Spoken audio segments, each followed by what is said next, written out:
Auzubillahiminash-shaytanir-rajeem. Bismillahir-rahmanir-rahim. Assalamu alaikum viewers. I'm your host Faiza Naqi with a prayer. May Allah keep you all safe, healthy and blessed. And may Allah hasten the appearance of Imam of our time. Keep this word safe and bless this world with justice and peace, inshallah. Today, as we all know, there are so many hot issues are going on in global politics. Out of those issues, there's the most important one is in India and Pakistan controversy and tensions on border and Pelgam incident in which 26 people were killed, and India blaming Pakistan for that, and Pakistan is denying all the allegation India has accused Pakistan with. And in the meanwhile, they have obviously suspended all the diplomatic ties with Pakistan, and Pakistan did likewise as well. And they also suspended the treaty of Indus Water Treaty, which is also considered as an act of war. And so the tensions are high, and all the both armies are on high alert, and situation is very, very difficult. And there is at the moment there is no independent investigation has taken place, and we don't know who is beneficiary of this whole situation in most and who did it exactly, because apparently all the fingers which points out is towards, apparently looks like this has been done by maybe Modi government itself. And we would also shed some light on US and Iran talks which were held in Oman recently, and we will try to understand the situation in West Asia and in Gaza as well. We do have very respectable guest with us, Dr. Inayatullah Indarabi, and who is an writer and political commentator. We do have Khalid Mahmood Chauhan, who is a politician, activist and businessman, and we do have Sister Ayman Musavi, who is political analyst and commentator. Thank you so much for joining us today. I'm really honored to have you all on the show. Really grateful for your time. First of all, if Mr. Khalid Chauhan, I would take your viewpoint on the situation from Pakistan and India perspective. Who is going to benefit from the whole situation, do you think? And because the situation is very, very difficult and tense, and do you see anyone would try to put some to do something, to do some negotiation and to minimize the threat factor of related to war between two nuclear states? So how do you see the whole situation? What is your analysis on this situation? Thank you, Faiza. I think the first thing that I would urge is caution. Because, this is clearly something, and it is designed to cause a knee-jerk reaction. Right? And the reaction you're already seeing the Indian government reacting with a lot of hyperbole. You have the Pakistani government, which really isn't a government, because we know that there was vast electoral fraud, elections, and therefore there is a legitimacy question that they have there. But you have the Pakistani government and probably the Pakistani deep state reacting like a wounded cat, and also resorting to knee-jerk reactions. I think when you see this kind of kicking off between India and Pakistan, the first thing is caution. Usually there are outside forces engaged. Now, if you look at the geopolitical context of this happening, you have massive forces in play. The BRICS organization has come together, and both India and Pakistan are members of BRICS. You have the Shanghai Organization, which is evolving into a security framework for essentially Asia or West Asia. So you can see that there are frameworks in place for neighbors to be able to out. And you can see some stunning success through those frameworks in the India-China dispute, where they were at blows, literally at blows, and accommodation through those frameworks. And you can see that BRICS and are definitely forums where Pakistan and India were able to have sensible dialogue. So then you have to look at who's in to break any sensible dialogue. And you can only, to look at what's happening in the future, we perhaps best look at the past.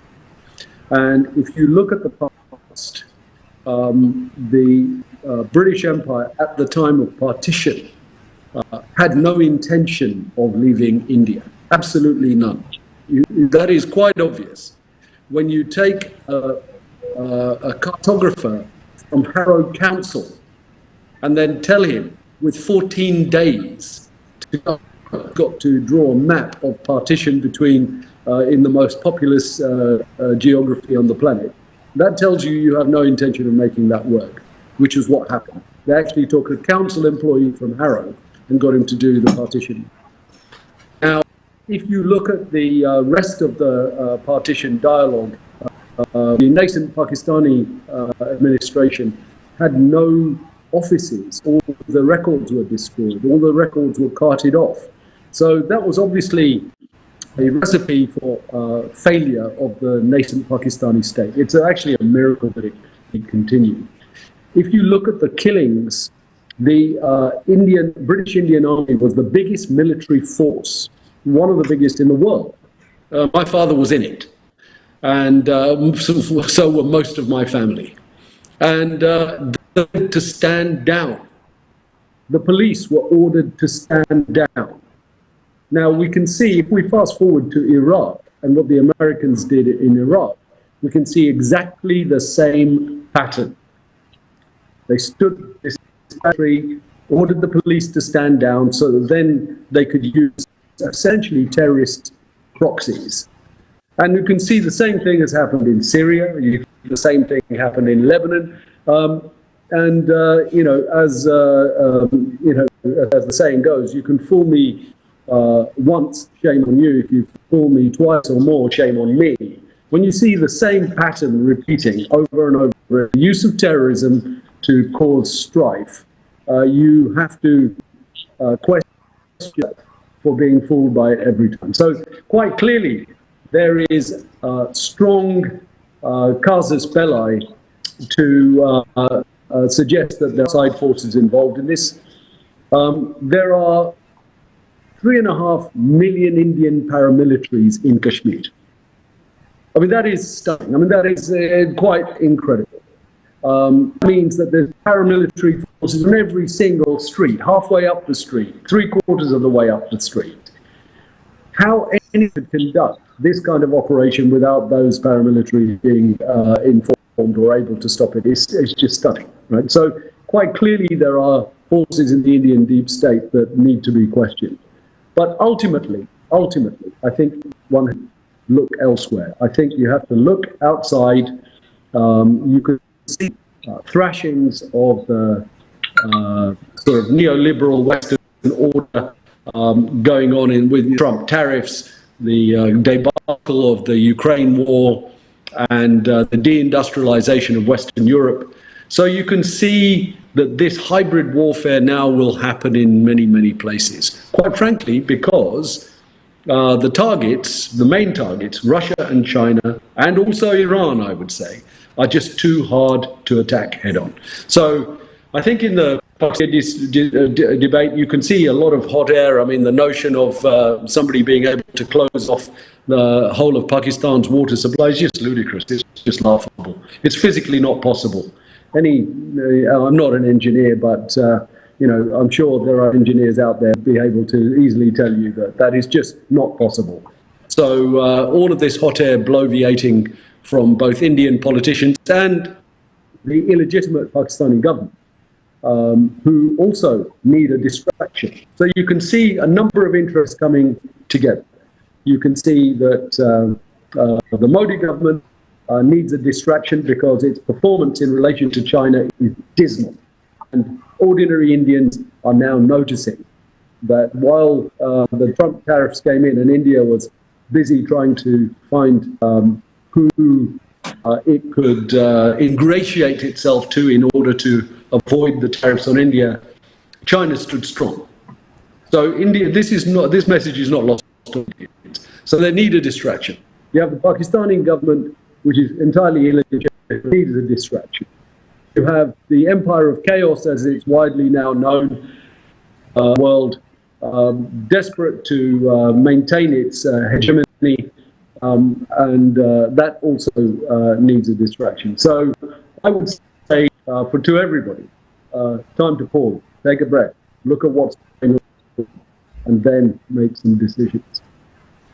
Thank you, Mr. Khalid, for your analysis on the situation. Dr. Andrabi, what are your thoughts? Because it apparently, from as an Kashmiri and as a person who belongs to that place, the whole situation for the people of Kashmir, because just like Palestine before 7th October, the whole Palestine was, the case of Palestine was shut down in the world politics. Do you think the whole issue, even though the multiple benefits which are going to be like attained by these governments, whether it's Modi government or the Trump or any other stakeholder, whoever it is, the Kashmiri cause would have got some voice. And how do you see the whole situation? And what are the most important factors for the Kashmiri people? Do you see that any resistance might come from the Kashmiri people itself, because they are in siege from past 75 years as well, and there is no freedom of expression or speech or whatsoever, and as Mr. Khalid has also mentioned, under military command they are living and all that. So how do you see the whole situation? What is your analysis on that? Bismillah ar-Rahman ar-Rahim. Just in the morning today, I have made a vlog about this, precisely to say something, precisely to counter the corrupt narrative that has been going on for the past since this Pahalgam thing happened. I'm not a vlogger, so I don't have any experience in this, but I was compelled to do this because I was too much. This was too much annoying, the corrupt narrative that was coming up. The corrupt narrative, the corruption lies precisely here. Let me tell you. What happened in Pahalgam, it was not an earthquake, nor was it a flood. If an earthquake happens and 40 people are dead, I will be inquiring. I will be just trying to know what happened. What happened? How many died? Are there any relief measures? Can we do anything?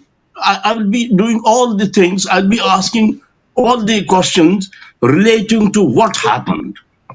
But when something happens in Kashmir, I'm surprised. It does not drive me mad, but it makes me more passionate about continuing my work. I'm currently working on writing something about modern civilization and what it has made of the people over the world, what it has made of human beings, how it has imposed a subjectivity on human beings, how our takes, how our views, how our assessments are not enlightened because of our subjectivities. So that makes me more passionate about that. I should be. It is the urgent work to be done, because when something happens in Kashmir, it did not happen in Delhi. It did not happen elsewhere. It happened in Kashmir. The prime question, the first question, is not what happened. The prime question is why it happened. if there was an earthquake and I was asking why it happened, someone will tell me, "Are you mad? What are you asking? Earthquakes happen, and why it happened are the observatories worldwide who keep monitoring what's happening inside the earth, and they will have the answer that why it happened." But what a mad question you are asking, why it happened. But here the real question is why it happened. And unless you don't ask that question, you won't understand what happened. That's the key point. Because it happened because there's a context. Anything what happens in Kashmir has a context. And the context is the political issue of Kashmir. And it is there since 47. It is born out by the people's struggles. And the struggles are not just since 89, right from 47. I mean, I'm here in this country as a result of it. I would have not been here. I had never thought of. I'm socially, in every respect, I'm well entrenched in Srinagar, in my birthplace. There was no reason for me to move here. So there's a genuine struggle, and when these things happen, our first question should be why it happened.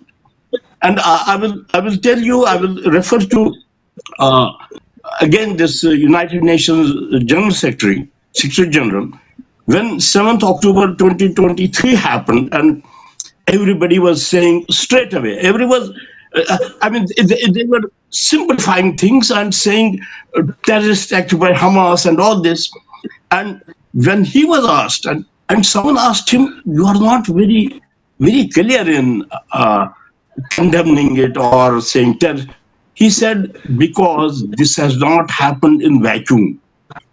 And that's the key thing.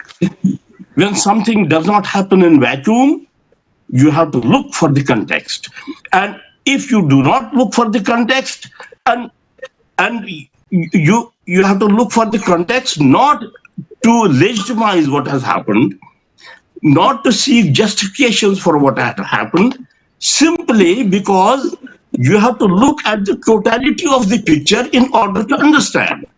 I mean, you can see my face now in totality. Suppose it was all hidden and you were saying only the nose. Doesn't make any sense. It becomes a proverbial, when 5-6 people try to see how an elephant looks, and in darkness, someone caught the leg, someone caught the forehead, someone said it's like a wooden block, someone said it's like this, because they had got hold of different things, because they had not got hold of the totality. The totality here is the issue of Kashmir in which this happened. And that is why I'm telling you, the context, the why determines the meaning of what. Is it a terrorist act? You may say it's a terrorist act. But when you consider the context, you may say what the New York Times said. New York Times put it as an event of shooting. You can see in New York Times. He reported the news as an event of shooting, and also he said militants. He did not say terrorists. And also then he said, and this was in New York Times. It was Prime Minister Modi who labeled it as terror attack. He quoted Mr. Modi. And then United States House Foreign Relations Committee, the Foreign Relations Committee in the United States House of Representatives, the Foreign Relations Committee called New York Times. They told him, "Come on, it is terrorist act. What the hell are you talking about? Militants and shooting?" But New York Times had said what they did. because New York Times was clear about the context. New York Times knew that there's a Kashmir issue underlying. And the government in India is a terrorist government. The Prime Minister of India at this time was banned from visiting United Kingdom because he is a butcher of Gujarat. On the hands of Narendra Modi and Amit Shah, the Home Minister, their hands are red with the blood of innocent, thousands of innocents. So this was the background. So the whole thing had to be seen in that background. And that's why I'm telling you, I had to make a vlog today to clear these things. And this corrupt narrative coming up, I had to make some corrections here.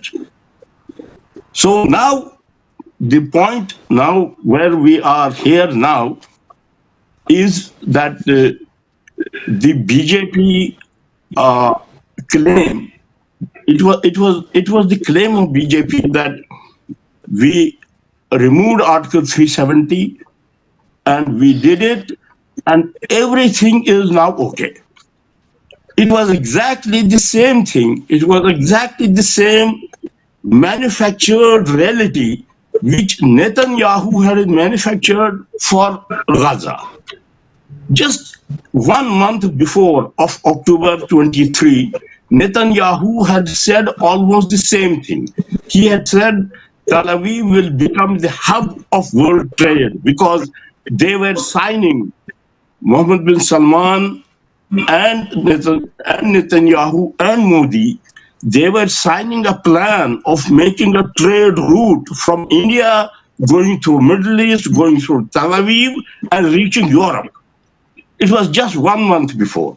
They were saying we are okay. It is all peace. There's no issue, no Palestine. Similarly, India was projecting, but we removed 370. Now there's nothing. It's all absolutely peaceful. No issue, no Kashmir issue. Go and visit Kashmir. And it's the criminal act. It's the criminal act of the government of India. It has put its citizens in danger. They know Kashmir is not peaceful, but even then they were sending tourists, not that tourists will enjoy Kashmir, not that, but this thing that BJP will have its case validated, that look, tourists are going, there's peace. This is an extremely cheap and criminal act, and they have got innocent people killed, knowing well that this is not a safe place. It cannot be safe unless Kashmir issue is resolved. I mean, this issue, this has happened. We did not know 15 days before this will happen. So now we do not know when again something like this will happen. But this will happen unless you address the basic cause, basic issue. So that's what I wanted to say. I might say something more when you come to me again. Thank you, Dr. Ndarabi. I'll come back to you on that. Sister Musfi, what is your take on the whole issue? If you would like to shed some light on that briefly, but I would like you to shed some light on the current situation regarding, the ceasefire negotiations, and what are the development are we going to see on that ground, especially in Gaza and West Asia situation, from that perspective, which is very important to be highlighted at the moment as well. If you can explain, and if you can shed some light on some internal division which are going on in Israel, and what do they mean, if you touch upon these points, please. Yeah, sure. So I do think that the points have been covered extensively on the Kashmir issue. So going on to the ceasefire negotiations, the Muslim resistance has shown itself to be very flexible, not just now, but over the course of these negotiations as a whole from the start. It's been open to a long-term truce, and more importantly, it's even been willing to give up administration in Gaza for a national consensus government. But even this flexibility has some red lines now that the occupation's genocidal actions are in full display. The weapons, for example, they're a non-negotiable. That is a red line. Disarmament will not be entertained under occupation, and this means that Israel's demands, which are centered around disarmament, will most likely not be met. Even according to Israeli media, the government has rejected a potential long-term truce because it would allow time for the Gazan resistance to rearm and to reorganize. And that just goes to show two very important things. Number one, they know that the Gazan resistance is strong enough to replenish its stocks and undo any damage inflicted by the Israeli occupation, meaning its hits are not actually doing much long-term damage in terms of dismantling the resistance, which was the original war goal. And another thing it's showing us is that this is really a war of survival for them. They don't feel like they'll have an opportunity to confront the Gazan resistance like this again. Support for the war is declining domestically, and people will remember these mistakes. And, every act of aggression we've seen in recent months has been trying to save face, from assistance to Syria's fall to occupying land in Lebanon and everything in between. Netanyahu's whole argument has been that had we stopped the war when you told us to, none of these wins would have happened, in order to justify the continuation of war with, the mounting pressure to end it. So really what we see here is that the resistance's battle is multifaceted. And it has to consider these things while it's negotiating. It has to remember that. Not only is it dealing with the occupation of Israel, for example, and its aggression and its blockade of aid and goods as a form of collective punishment, it's also having to deal with aggressors in the internal sphere. So you can see that in the statements of Mahmoud Abbas, part of the Palestinian Authority, during the Palestinian Central Committee meeting, where he essentially tried to create division and insult the Palestinian resistance. And he also appointed Hussain al-Sheikh. Hussain al-Sheikh, who is a man who was in charge of security coordination between the PA and Israel, as vice president of the state of Palestine, which he didn't even have much legal authority to do. But this really just goes to show how out of touch the PA has become. It's not with the people, but really all it is just a pawn for Israel to deepen its occupation, with the front of it being a Palestinian-led movement. And on top of this, there is the added pressure of efforts from the West to push for this kind of unification of the Gaza and West Bank leadership under the PA, which is really seen as the only way to quell the resistance. So the Gazan resistance is having to face this kind of challenge from all these different fronts, but it's still standing very strong. And we've seen this in many of their recent operations, like the breaking of the sword ambush, which they documented.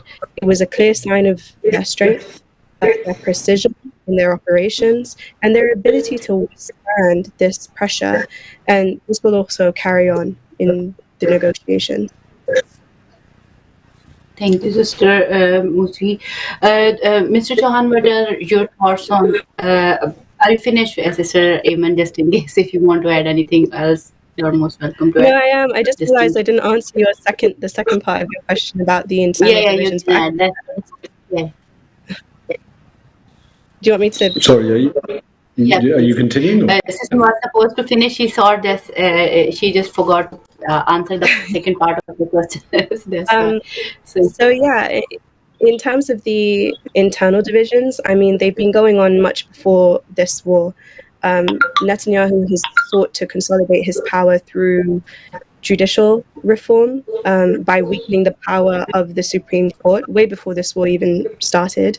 And corruption charges have continued to be levied against him and his closest advisors. And the pressures of all of these are what has led to war being one of the main options to maintain his power and save face. It kind of acts as an opportunity to portray himself as a hero. Now, the only I'd say, issue with this is that his decision to pursue the war hasn't had unanimous support. So you have factions that want him to go even further, and then you have factions that just want it to end. And that has had repercussions on several different levels. So there was recently, we saw a compulsory service crisis where the army had basically stated that they needed to extend compulsory service because there's really no end in sight for this war, but that they were also 10,000 troops short. And a lot of that is down to a sheer lack of motivation by these troops. They don't want to fight this war anymore. And then you had, I think a month ago now, a letter that was signed by reserve soldiers and officers in the Israeli Air Force calling for an end to the war in exchange for the return of all the settler hostages, and directly calling on Netanyahu by saying that this war should not be pursued for personal interests. So those that signed this petition, letter, whatever you want to call it, they had to be left out of military missions because now they became a liability. Their lack of motivation has become a liability. And that's a big deal for an entity that's essentially operating as a military outpost in the region. Its primary source of manpower is losing faith in it. And then, of course, another additional pressure is pressure from the public. The families of settler hostages who are angry that the return of hostages has evidently become a secondary concern, if you can even call it that, to Netanyahu's kind of scrambling for power, even though it was first framed as the primary concern and the primary justification for continuing the war. So officials themselves are stating that Israel could be on the brink of war. And I think kind of one of the key points to take away from this is that Al-Aqsa flood has exacerbated the brewing divisions and contradictions that were present much before the war. It's essentially set up the conditions for Israeli decline. Does that mean that this decline will happen now? No. I think we're in the very early stages, but the point is it is set up the conditions. Thank you, Sister Iman. Mr. Khalid, if you would like to add anything what Sister Iman said or Dr. Andarabi said, we have just 20 minutes, so I need to divide equally. So adding that, how would you like to share your conclusive remarks on India and Pakistan situation? So, and how do you see the, statement of Defense Minister about, he has given in the media when he said, we have been doing your dirty work for decades, like 3 decades or 4 decades whatsoever. So how do you see that statement? And I was just discussing that one question with Sister Raymond before the show started. I don't know if it's sensible to do it or not, but maybe you can add that. What if after Trump tariff and situation, whatever is going on around the globe, they have some kind of relevance in whatsoever manner, like wherever anything bad happened, America has some kind of links in some way whatsoever. But what if words stop dealing with that administration, American administration, in terms of business or other dealing than whatsoever? Do you think that word can survive with that without America? Or do you think, it's a hypothetical question, but still. So how would you like to conclude the whole situation between India and Pakistan and US-Iran negotiation, if you would like to share some most important points regarding negotiation between them? So these are 3 aspects and time is 5-6 minutes you can share. That's a big topic to cover in that time, but I'll try and cover in the scale of it. I think, first of all, just on the Palestine situation, the Israelis are realizing that they are the invaders and they are the occupiers, and there are a few of them, and they are in a sea of indigenous people. They are murderous rapists. They can only murder women and children and defenseless, unarmed civilians. They are the most despicable creatures on the planet Earth, and everybody who supports them is also equally despicable. And the whole world is seeing them for what they are, murderous rapists I no longer get questions around, do you believe in the right of Israel to exist? Because I say, why does a murderous, rapist, ethno-supremacist Nazi fascist state like that still exist in 2025. The people who ask the question have no answer to it, because every single one of those terms is provable. It's not an emotional outburst, it's provable. So the only thing they can do is murder innocent, unarmed civilian women and children. However, the sea that they are in, which is the sea of the indigenous people, will absorb them. They will become more and more overextended, because they are like the fox that sees its own reflection when it crosses a bridge and drops the chicken that's in its mouth already. They are by greed. They are a society that is fundamentally driven by hate. It is a hate-filled society.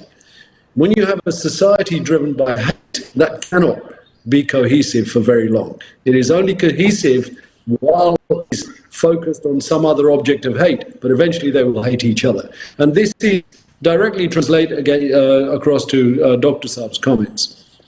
In India, you have a BJP political party, which is again a hate-filled belief system, which is only has its power based on its hatred of minorities, its hatred of Muslims, its hatred of Christians, it hates even itself, right? And those kind of structures cannot stay together. Now, the cautionary note I would add is that all of this is being played out in the overall context of a world that is going through such rapid change that I'm 63 and I never thought I would see this change in this speed. I thought the things I'm seeing now I would see, right? So already you asked the question of, can the world survive without the US? The US is largely irrelevant to most people in the world. China is the largest trading partner for every single nation on earth, just about, including the US. However, the US is not the largest trading partner for China, as Mr. Trump is finding out. So this whole charade about the tariffs, which was designed to bring people begging on their knees, and he used a very rude analogy, well, these aren't calling. They aren't calling. Many people questioned the Chinese commitment to, global justice and other causes. But Russia were rebuilding, and I had this discussion with other people, a decade or more ago. The Chinese did not veto Security Council resolutions. They did not challenge the American power presence because they were not yet ready. That has fundamentally changed. The US has exhausted its supply of military assets in Ukraine, desperate to get out of that war now.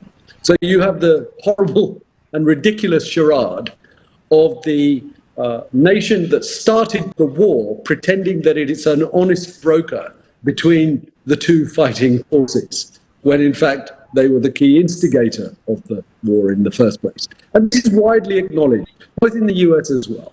So Washington was the instigator. And so what you have here is a total eclipse of what used to be the Western neoliberal order that's existed for about, 300 years, 400 years. You are seeing a complete, in 1947, when the Bretton Woods institutions, the IMF, World Bank, etc., were put in place, the US and the Western Europe constituted most of global GDP. Now, the global GDP of the BRICS nations eclipses the GDP of the G7 by a country mile. It is significant. And on purchasing power parity, the Chinese economy is already 30% larger than the US. What does that translate to? The US can manufacture 4,000 missiles a year, which is a lot. The Chinese can manufacture 1,000 missiles.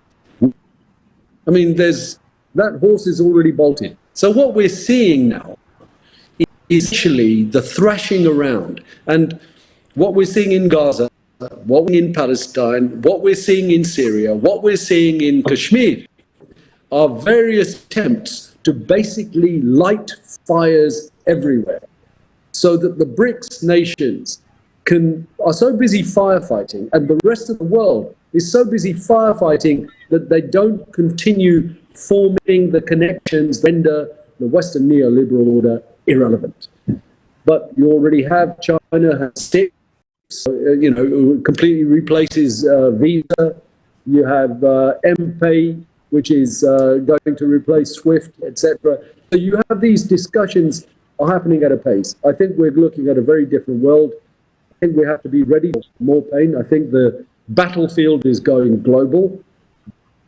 People need to be steady, because this battle is only going one way. It is only going one way. And the moment of liberation, many of these people that have suffered so much is closer.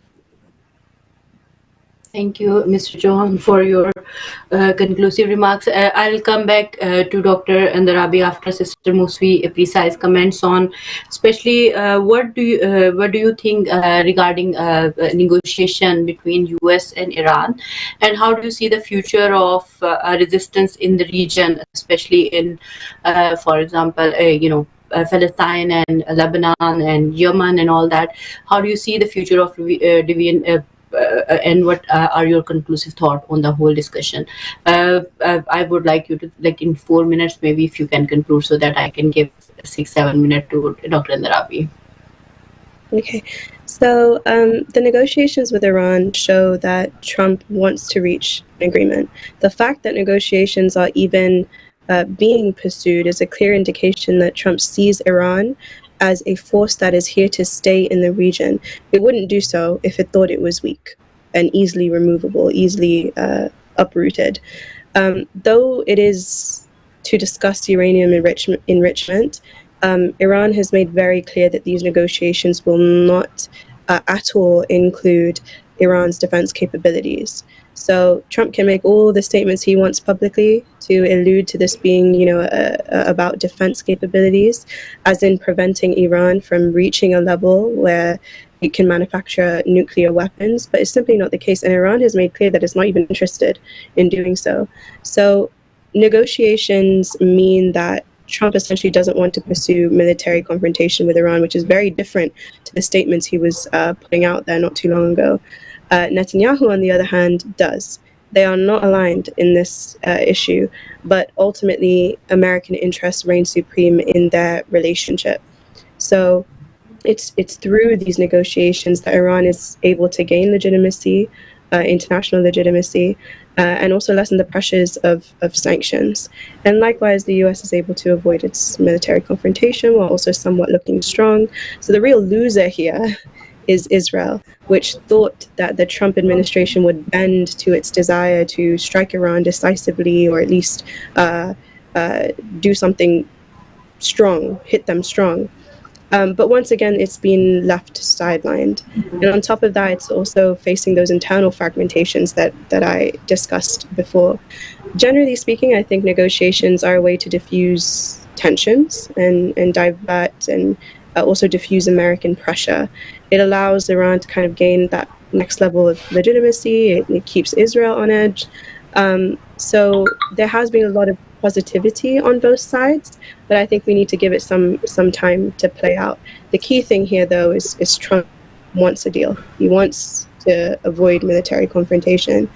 In terms of the future of resistance, I think we are going to see the resistance take on a new form. It's going to take on new forms. It's going to develop its strategies in accordance to the threat it faced, which has shown itself during the course of this war. This is one of the heaviest battles we have ever seen the Axis engage in. All fronts were engaged at some point. And when you face such a massive confrontation, there will inevitably be some loss as well. The important thing that comes out of the losses, though, is this new incentive strategies, because now you have a better understanding of the reach of your enemy. Because during operations, they in some ways, the enemy I mean, has to expose itself and their capabilities, as well as the reach of their intelligence. And I mean, just look at the pager incident that happened last year, for example. The Lebanese resistance now knows how deeply the Israeli entity could infiltrate supply chains. That's something that they didn't know before, which they now could prevent, and in other areas too. So, some people look at these developments we're seeing, like Iranian negotiations with the US, as a sign of it somehow moving away from the axis. But again, indirect negotiations have been going on with the US for a long time now, from administration to administration. It's nothing new. And likewise, the Lebanese resistance hasn't just become dormant, for example. It's not demilitarizing, as was stated a few times.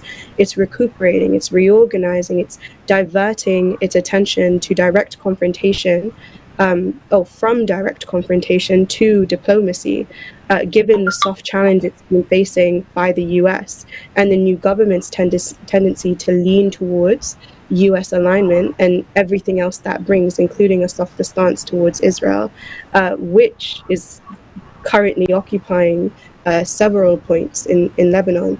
And that's why I think Sheikh Naim Qasim, for example, he spent a lot of his recent speech reiterating the point that it's important for the state to respond to the occupation, to its occupation of sites, to its violations of the ceasefire, and not rely on the US or France to do it for them. The state needs to build its capabilities and get out from under these Western pressures, which are preventing it from being able to respond. So I think, just to wrap it up, resistance is a natural response to imperialism. Even historically speaking, material power is not the only marker of success, and that is why we saw the revolutions in Algeria, why we saw, at least initially speaking, what we did in South Africa. It's a historical reality. Resistance may change forms, it may change shape, it may even take some losses, but in essence, it will always remain. So generally, I think we'll see a bit more of a decentralized resistance, less focused on solely direct confrontation and more focused on kind of diversifying strategies. Thank you, Sister Iman. Dr. Andrabi, how would you like to conclude the whole discussion? If you would like to share your conclusive remarks, especially from perspective of Kashmir, and if there is a thing most important you would like to highlight on the issue. So we have like 7-8 minutes maximum. Yes, I would say something about the India-Pakistan, the tension that has been building up. But about this Gaza, Israel, and US thing, the main and permanent elements in this, the most what should I say, the permanent element is the commitment of the Islamic Revolution and the Islamic leadership of Iran, because that is a game changer. That is something which is undoing what had been done in the past century and what had been done through a long historical process of following World War I, World War II, subjugation of Muslims, dismantling Ottoman Empire, creation of nation states, and creating a favorable neighborhood for Israel, a long historical process. The Islamic Revolution has been undoing all this. And so that's a permanent factor here, and that stands better than it was ever. The commitment of Islamic leadership of Iran. So that's the notable, and that's something which has to be noted when we talk about this. About the India-Pakistan, there is really, just yesterday, the defense minister there, some people call them the prime minister or defense minister. Some people call them prime minister of Form 47. Right? But leaving that anyway, the defense minister Khaja, what is called a Khaja Asif, he said war is imminent. I mean, Indian attack is imminent. But I will tell you something from Indian side. You know, I will liken it. I mean, I will give an analogy. I will give an example to explain India's situation. Suppose you are somewhere and there are so many delicacies on the table.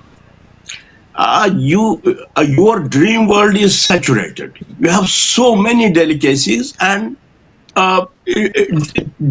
you can have any. But when it practically comes to pick up which one you will pick, there are ifs and buts. So there's a possibility you may end up starving. Although there are you can lay your hands on anything, but when it really comes to doing that, there are ifs and buts. Now, this is the conversation that's going on in Indian in India now, in the circles of journalism and other such responsible people are talking about this, that India they have raised expectations right from day one. The Prime Minister Narendra Modi, he called an all-party conference, but he did not himself participate. He went to address a public gathering in Bihar. Bihar is a pure Hindi-speaking state of India. And he was speaking Hindi, and he was making a speech.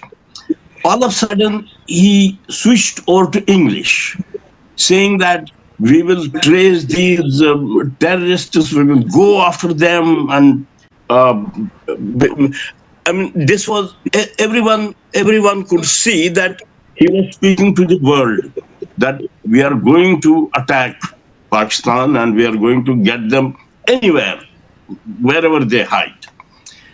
So expectations were raised on that level that now it is, everyone thinks that they have done already, they did something at the time of Pathankot, then they did something in wake of those Pulwama killing, they did that Balakot. Everyone thinks this time it will be more than that. It will be not simply a surgical, or it will be something more. But the learned opinion in India inclines towards this thing, that no, they can't. Because now they have said about the water is something which is really an act of war. It's by law, it's an act of war if you stop water. And if you threaten the existence of a nation, they are entitled to use of nuclear weapons. And both are nuclear. And you never have a full control like you are driving a car. It's not like that, a full control when a war breaks out.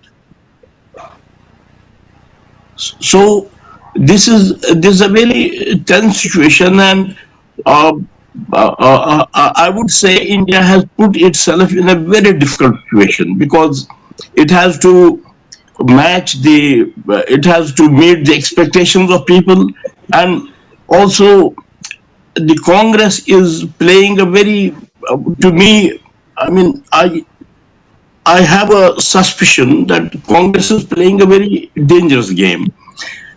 They are pushing BJP. They are telling them, no, you have to do something. They are pushing them precisely because they know they will fail. And once they fail, that will be the end of it. I mean, that will be because about BJP, one important thing we need to note that it is creating a polarization in Indian society. And as Khalid Chauhan was saying about, it is filled with hatred. it is doing that, but at the same time, it is, there is something very important what it does. It is connecting their hatred of and their being staunch Hindus. It is connecting that with ultra nationalism. They should be seen as staunch Hindus and very ultra nationalists. If the connection breaks, if they are seen that yes, they are staunch Hindus, but they are not doing what they should have been doing. They are not coming up to the mark. If they are seen like this, already Congress tells them always, it repeats that when a plane was hijacked to Kandahar, it was BJP government. And BJP went with that, Masood Azhar, who was jailed in India. They went along with him and to Kandahar and got the hostages released. BJP always gets a rebuke for that. That's how, what these people are. So this might be perhaps clear in the coming days that they are basically barking dogs. Perhaps not, they can't bite, and that's very true of their character. I mean, I have been told by people in India, Muslim leaders in India, when in emergency they were arrested, when Indira Gandhi imposed emergency in India, and political leaders were arrested, and these RSS and BJP people were also arrested. BJP was not formed those days; it was Johnson. When they were arrested, I have been told that they were crying in the jails. They were crying in the prison. They are they are cowards. And if I had to tell you one thing which will convince you that they are cowards, and it's not just an emotion, or I'm not saying out of any hate for them. No, it's a real fact. You only have to consider that China, before some years, I think 2-3 years, China intruded. China came into Indian territory. So many thousands of, some 1,500 square miles or something. I don't exactly remember. It was very clear they did it. But the defense minister said no. And Prime Minister himself said that not an inch of our land has been taken by China. I mean, it's never a problem if you lose after fighting. But if you give up before fighting, it's cowardice. And that cowardice, if I can't go into details now, but that cowardice is the best meeting point between them and Netanyahu. That those people throughout history have been cowards. The Netanyahu people, they have been always cowards, and in the noble book, in the Quran, we are said, God told them that go towards Palestine, this is yours, and they told Prophet Moses, you and your God, you go and we will watch. So this is a very common meeting ground between them, and they are this time very much in league. There are reports that Israeli military is in Kashmir, just on the other day. They landed in Kashmir. So let's see what happens. But things are really tense. Yeah. Thank you so much, Dr. Andarabi. Thank you so much, Mr. Chauhan, and thank you so much, Mr. Rehman. I'm really honored to have you all on the show. And to the would say that if you fuel the nation with hatred, the hatred is a fire which is not going to end ever. And where there is a oppression, there is a resistance. So we all need to work together to bring justice, truth, and humanity in line, and stop all these people who are oppressing and taking human values from us. Look after yourself. Allah Hafiz.